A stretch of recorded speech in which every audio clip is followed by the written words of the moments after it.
Good morning. আজ হচ্ছে second Saturday. তো চলুন আজকে আপনাদেরকে আমার ছেলে মেয়ে কোন স্কুলে পড়েছিল স্কুলের বারেরটা আপনাদেরকে অনেকবার আপনাদের সঙ্গে শেয়ার করেছি, কিন্তু কোনো দিনই ভিতরটা শেয়ার করতে পারিনি। যেহেতু আজকে প্যারেন্টস টিচার মিটিং আছে, তাই ভিতরে একটু একটু করে ভিডিও আমি একটু শেয়ার করব, কিন্তু ভিতরে ভিডিও করা এলাও নেই, তবু একটু করেছি আমি ভিডিও। চলুন আপনাদেরকেও দেখায় আর সরদীপের ব্যাপারে কী বললো টিচাররা সেটাও আপনাদের সঙ্গে একটু শেয়ার করি। অ্যাকচুয়ালি কী হতো, মানার যখন প্যারেন্টস টিচার মিটিং থাকতো, মানা কিন্তু প্রত্যেকবারই আমাদেরকে জবরদস্তি নিয়ে আসতো।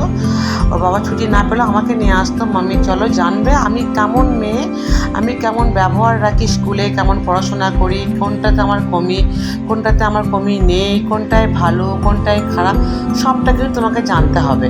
তুমি চলো, জবরদস্তি নিয়ে যেত আর আমিও কিন্তু যেতাম। চলো বাচ্চাটা বলছে তখন না তোমার সরদীপ হচ্ছে তার ঠিক উল্টো।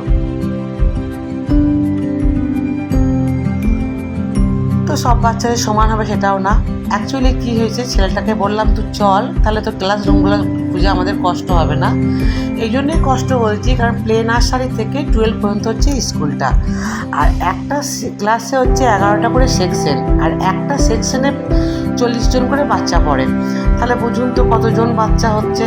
আর সৌরদীপের সেকশন বোধহয় 10টা কি 11টা ঠিক জানি না, তবে সৌরদীপের মানে একটা সেকশনে পরে 40টা করে বাচ্চা, আর একটা ক্লাসে 11টা সেকশন। তো আমার বেটার ক্লাসটা হচ্ছে ক্লাস D63 রুম নম্বর, সেটা আর খুঁজে পাই না স্কুলটাতে। আমার প্রথমবার আসছে ওর ক্লাসে পিটিএম করার জন্য, কোন দিকটা মানার সময় এসছি, কিন্তু রুম নম্বরগুলো তো চেঞ্জ হয়ে গেছে, আর সে কতদিন আর আসা হয়নি। তো এবার খুঁজতে খুঁজতে আমরা পরিশান হয়ে যাচ্ছি। তো একটা টিচারকে জিজ্ঞেস করলাম, উনি বললেন যে এদিক দিয়ে যান, তাহলে হয়তো পেয়ে যাবেন। তো ওই দিক দিয়েই গেলাম। দেখেছেন, সবাই হয়তো ভাববে একটু বেশি দেখাচ্ছি, বেশি করছি, কিন্তু সত্যি কথাই এর স্কুলটা অনেকটাই বড়, আমরা খুঁজে পাচ্ছিলাম না। আর দেখুন, ইনি হচ্ছে সেই টিচার যে আমাকে বললো এদিক দিয়ে যাওয়ার জন্য।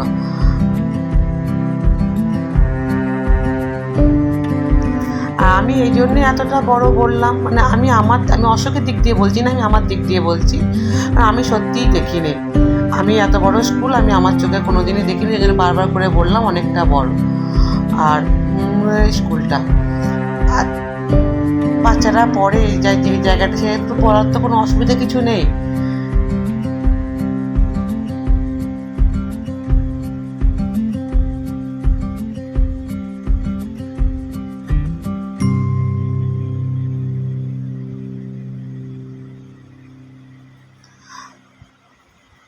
আর দেখুন কোন বাচ্চাটা কতটা বড় হবে, কি হতে পারবে, সেটা কিন্তু পরের কথা, কিন্তু আমি আমার বাচ্চাকে কিন্তু ভালো মানে জায়গায় রেখে পড়াশোনা করানোর চেষ্টা কিন্তু আমি করছি। তারপর সে যদি কিছু তৈরি হতে পারলো আর না পারলো, সেটা কিন্তু তার উপরে পুরোটাই ডিপেন্ড করে।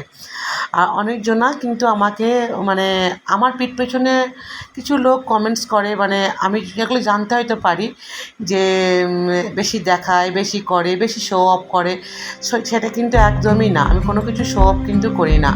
আর সত্যি কথা বলতে যেটা আমি দেখি না, সেটা আমাকে বলতে আমার কিছু অসুবিধা কিছু নেই। আর হ্যাঁ, এই তো পড়াশোনা, তার মা এত বিশাল বিদ্বান, বিশাল হ্যানা, অনেক কিছু আমাকে শুনতে হয়েছে, অনেক কিছু আমি যখন বলতাম এই এত বড় স্কুল, এইখানে পড়াশোনা করে এই করে, তখন সবাই মনে বলতো আমাকে যে সব না অনেক কিছু বলে, ফেকে হ্যানা ত্যানা, অনেক কিছু কথাবার্তা।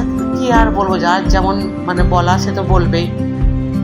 তো আমরা কিন্তু সরদীপের ক্লাস টিচারের সঙ্গে কথাবার্তা বলার পর উনি কিন্তু কিছু খারাপ বলেননি সেরকম। বললো ঠিকই আছে, পড়াশোনার দিক দিয়ে কিছু খারাপ বলতেই পারেনি। ও বললো যদি কপিটা কমপ্লিট থাকে না, আরও কি একটু স্লো হ্যান্ড, সেটাও আমি জানি। আর সত্যি কথা বলতে আমি বেটাকে এই জন্যই সাপোর্ট করি যে সব বাচ্চা তো আর মানে শান্ত হবে না, আর চঞ্চল না হলেই বা চলবে কেমন করে। আমি একটু চঞ্চল বাচ্চা পছন্দ করি, আর আমি চাই আমার বাচ্চা একটু চঞ্চল ছটফটে থাকুক। তারপরে বাই ম্যাডামের সঙ্গে কথা বলার পর স্টাফ রুমে গেলাম সব টিচারের সঙ্গে কথা বলতে। দেখেছেন একা কিন্তু গেলে কিন্তু আমি কিছু ভয় পেতাম না। তো যেহেতু আমার সঙ্গে আমার হাজব্যান্ড এসছে, তো ওই জন্য আমি সব কিছু টিচারের সঙ্গে খুলে কথা বলতে পারলাম, কথা জানতে পারলাম কী বটে কী না, অনেক কিছু বুঝতে পারি না। সত্যি কথাই তো আমি পড়াশোনাতে খুব একটা ভালো ছিলাম, ভালো স্টুডেন্ট কখনোই বলবো না, কখনোই ছিলামই না, বলবোই কী কথা। তো যাকো যা আমি যেটা বলি সেটা বলতে আমাকে নিয়ে তো কোনো ব্যাপার না, ব্যাপার হচ্ছে আমার বাচ্চাদেরকে নিয়ে।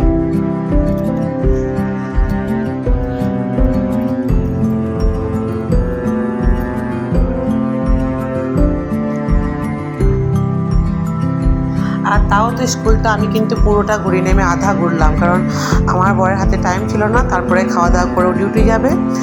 আমার সেই জন্য আমি কিন্তু বেশিটা ঘুরতে পারিনি, বেশি কথা বলার দেখাতে পারলাম না। একদিন যদি কোনো টাইম পাই আমি পুরোটা কিন্তু আপনাদের সঙ্গে শেয়ার করব। আর এটা হচ্ছে স্কুলের বাস এদিকেও থাকে ওইদিকেও থাকে বাস। তো এদের স্কুলে কিন্তু অনেকগুলো বাস, প্রায় 50টা কি 57টা বাস এদের স্কুলে। তো আজকে যেহেতু স্কুল ছুটি ছিল, তো টিচারদের যেহেতু প্যারেন্টস মিটিংয়ে তাদের জন্য বাস এলাও। আর যারা ম্যারাথন রেস ছিল আজকে স্কুলে তারা শুধু বাসে যেতে পারবে। তো চলুন বন্ধুরা, আমি কিন্তু আমার মানে টিচারে যা বললো সব শুনলাম, ভালো মন্দ নিয়ে সবই ঠিকই আছে। আর বাচ্চা একটু চঞ্চল, কী করবো, সেটাও থাকবে।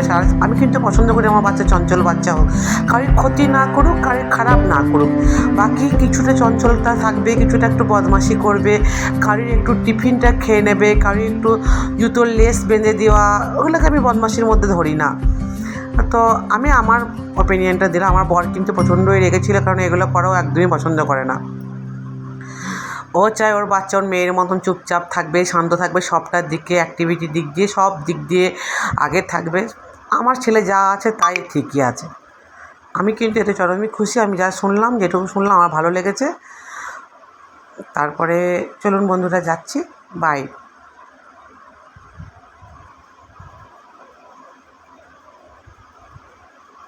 আধা ঘুরবে, আধা ঘুরো না।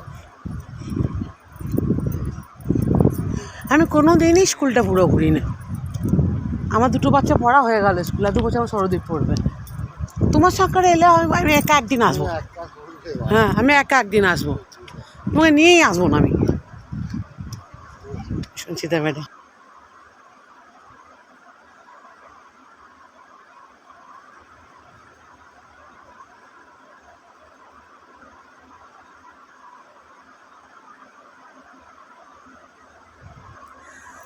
তো যদি ভালো লাগে একটা সুন্দর করে কমেন্ট করে দেবেন, না লাগলে কিছুই করতে হবে না।